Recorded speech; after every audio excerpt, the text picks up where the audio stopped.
Hi guys, welcome to my channel. तो आज हम कंटिन्यू करेंगे अपना चैप्टर एडीआर वाला, जिसमें आज हम बात करेंगे कंसिलिएशन से। ठीक है, लेकिन इससे पहले हम वीडियो स्टार्ट करें, आप सब चैनल को सब्सक्राइब कर दीजिएगा। और अगर आपको वीडियो अच्छा लगता है, टॉपिक जो मैं समझाती हूँ समझ में आता है, तो वीडियो को लाइक ज़रूर कीजिएगा। और कोई भी रिमार्क हो या कोई भी सजेशन हो, कोई भी फीडबैक हो या कोई भी टॉपिक जो वीडियो में आपको समझ में ना आ रहा हो, वो नीचे आप कमेंट सेक्शन में लिख सकते हैं। तो चलिए स्टार्ट करते हैं। हम बात करेंगे कॉन्सिलेशन की। कॉन्सिलेशन क्या होता है? तो कॉन्सिलेशन भी मेडिएशन के जैसा ही होता है। कॉन्सिलेशन में भी जो दो पार्टीज होती हैं, वो एक न्यूट्रल थर्ड पार्टी को सिलेक्ट करती हैं उनका डिस्प्यूट सॉल्व करने के लिए। लेकिन कैसे डिफर करता है मेडिएशन से? तो मेडिएशन में जो मेडिएटर होता है, वो सिर्फ कॉन्वर्सेशन फैसिलिटेट करता है। दोनों पार्टीज में जो डिस्प्यूट होता है, उन दोनों की बातें एक दूसरे को बतलाता है। लेकिन जो कंसिलिएशन प्रोसेस में जो कॉन्सिलिएटर होता है, कॉन्सिलिएटर जो बीच का पर्सन होता है, वो ना ही सिर्फ फैसिलिटेट करता है, बल्कि वो कुछ मामलों में इंटरवीन भी कर सकता है। वो दोनों पार्टीज को बता सकता है कि उन्हें क्या करना चाहिए, क्या नहीं करना चाहिए, क्या सही होगा इस सिचुएशन में, क्या गलत होगा। तो इस टर्म में कि जो कॉन्सिलिएटर होता है वो इंटरवीन कर सकता है मैटर्स में, लेकिन मेडिएटर ज़्यादातर इंटरवीन नहीं करता है, बस फैसिलिटेट करता है। ठीक है, अब हम बात करेंगे laws on conciliation and mediation. ये दोनों के लिए है। तो सबसे पहले है सिविल प्रोसीजर कोड 1908। इसके सेक्शन 89 में मेडिएशन के बारे में और साथ ही साथ कंसिलिएशन के प्रोसेस के बारे में बताया गया है। ये बहुत ध्यान रखने वाली है कि मेडिएशन में 3 तरह के मेडिएशन थे, तो इसमें सिर्फ कोर्ट रेफरल के बारे में बताया गया है। बाकी जो प्री लिटिगेशन मेडिएशन था, उसके बारे में इसमें कोई भी चर्चा नहीं की गई है। दूसरा है आर्बिट्रेशन एंड कंसिलिएशन एक्ट 1996। ये भी कंसिलिएशन के बारे में बतलाता है, उसके पूरा डीप एंड प्रोसीजर के बारे में बताता है। और लास्ट है इंडस्ट्रियल डिस्प्यूट एक्ट 1947। ये भी कंसिलिएशन के प्रोसेस का जिक्र करता है। तो ये था laws made for mediation and conciliation. अब हम बात करेंगे लोक अदालत की। तो जैसा कि आप नाम से समझ सकते हैं, लोक यानी पीपल और अदालत यानी कोर्ट, मतलब लोक अदालत को पीपल्स कोर्ट कहा जाएगा।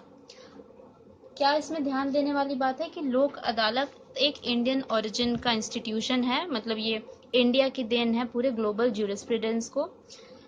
इसका एग्जाम्पल हम बहुत पहले से देखते आ रहे हैं, जैसे कि न्याय पंचायत जो एंशियंट इंडिया में होती थी और जो बहुत फेमस थी अपने पूरे प्रोसेस के लिए, पूरे न्याय प्रोवाइड करने के लिए।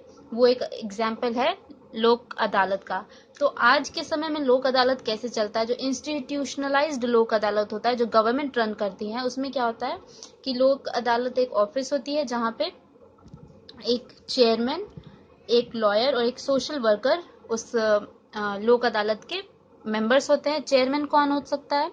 सिटिंग या रिटायर्ड जुडिशियल ऑफिसर, उसके साथ साथ एक लॉयर और एक सोशल वर्कर। ठीक है, तो ये तो हो गए मेंबर्स लोक अदालत के। लोक अदालत के पास ये पावर होती है कि अगर कोई भी मैटर किसी और कोर्ट के यहाँ पेंडिंग है, तो उस मैटर को लोक अदालत में लाया जा सकता है और सॉल्व किया जा सकता है। या अगर कोई दूसरा मैटर जो किसी भी कोर्ट में दर्ज ना किया गया हो, डायरेक्टली उसे लोक अदालत में भी लाया जा सकता है।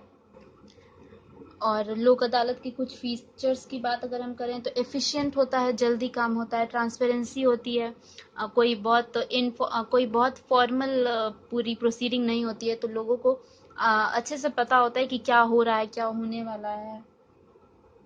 और इक्वालिटी होती है, फेयरनेस होती है, किसी को ऐसा नहीं लगता है कि उनके साथ गलत हो रहा है, क्योंकि जो भी मेथड होते हैं वो साफ साफ सबको नज़र आते हैं।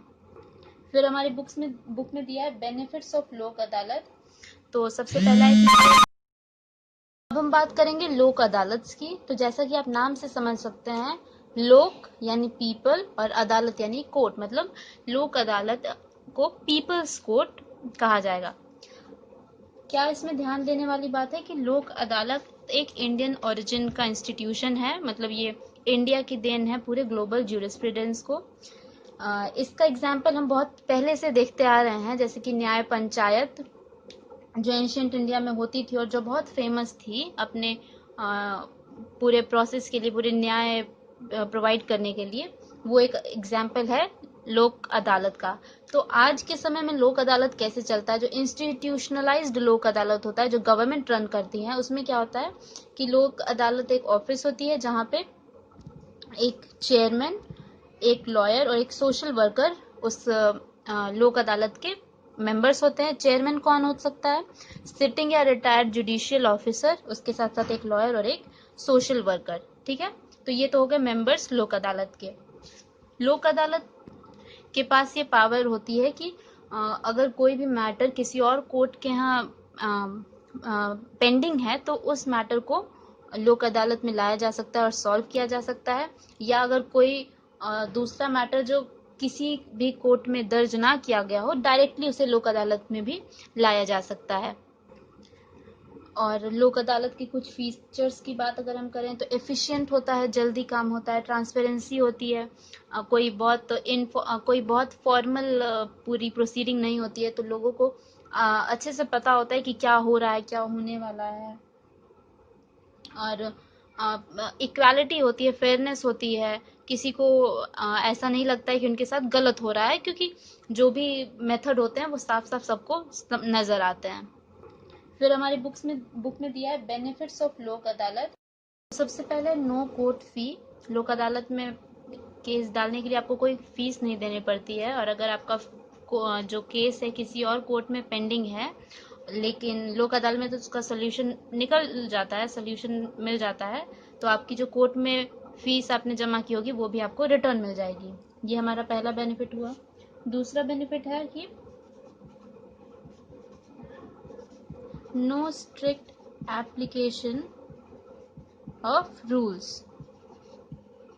ऐसा कोई स्ट्रिक्ट प्रोसीजर फॉलो नहीं होता है लोक अदालत में, जो इस प्रोसेस को पूरा लेंदी बनाता है। तो ये दूसरा हमारा हो गया बेनिफिट। और तीसरा बेनिफिट है कि जो डिसीजन होता है वो बाइंडिंग होता है दोनों पार्टीज पे। तो ये तीन जो बेनिफिट्स हमारी बुक में दिए हैं लोक अदालत के। अब नेक्स्ट बात करेंगे कि अगेन वही लॉज, क्या लॉज हैं लोक अदालत में। तो इसको हम आगे लीगल सर्विसेज एक चैप्टर है उसमें हम अच्छे से पढ़ेंगे। यहाँ पे अगर हम ब्रीफ में बात करें तो लोक अदालत को लोगों तक पहुंचाने के लिए गवर्नमेंट ने एक नालसा एक्ट निकाला था, NALSA national legal service authorities act. इसमें क्या होता है, मेन मोटिव इस एक्ट का था कि जो भी लोग जो जस्टिस को अफोर्ड नहीं कर सकते हैं उन्हें फ्री जस्टिस दिया जाए, फ्री जुडिशियल सर्विसेज उनको प्रोवाइड किए जाएं। और इन फ्री जुडिशियल सर्विसेज को प्रोवाइड करने के लिए जगह जगह पे लोक अदालत खोले गए हैं। तो ये थे लॉज ऑन लोक अदालत। बात करते हैं ओम्बड्समैन के। तो ओम्बड्समैन का लिटरल मीनिंग होता है रिप्रेजेंटेटिव। इसको अगर हम इजी लैंग्वेज में समझें तो ओम्बड्समैन क्या होता है, गवर्नमेंट एग्जीक्यूटिव, लेजिस्लेटिव और जुडिशरी विंग के बाहर ओम्बड्समैन सेट करती है। ओम्बड्समैन का काम क्या होता है कि देखते हैं कि जो बाकी सेक्टर्स हैं, जो गवर्नमेंट सेक्टर्स हैं, जैसे बैंकिंग हो गया, एयरलाइन हो गया, इंश्योरेंस हो गया, ये सारे जो बैंकिंग सेक्टर्स हैं इनमें जो लोग काम करते हैं, अगर वो अपना काम अच्छे से नहीं करते हैं तो जो नॉर्मल पब्लिक है, जो कॉमन पीपल हैं, वो डायरेक्टली ओम्बड्समैन से कंप्लेन कर सकते हैं। अगर फॉर एग्जांपल हम लेते हैं बैंक का, अगर हमने मान लीजिए स्टेट बैंक में हमारा अकाउंट है और हमें अपने लोन अकाउंट है हमारा स्टेट बैंक में, और हमारे इंटरेस्ट रेट को कुछ ज़्यादा इंटरेस्ट रेट हमसे चार्ज किया जा रहा है। इस केस में हमने बैंक को लेटर लिखा और बैंक ने कुछ नहीं दिया, तो इस केस में हम आरबीआई के ओम्बड्समैन के पास कंप्लेंट डालेंगे और फिर वो लोग हमारी तरफ से बैंक को लेटर लिखेंगे या भी जो भी आगे फॉर्मेलिटी है वो पूरी करेंगे। तो ये पूरा था कि हम कैसे, अगर कोई फॉर्मल सेक्टर हमारी बात नहीं सुनता है, नॉर्मल पीपल की बात नहीं सुनता है, तो वो ओम्बड्समैन के पास कंप्लेन कर सकते हैं। तो इंडियन गवर्नमेंट ने सबसे पहले चीफ विजिलेंस ऑफिसर, ये एक ओम्बड्समैन है जो कंप्लेंट्स रिड्रेस करते हैं नॉर्मल पीपल की।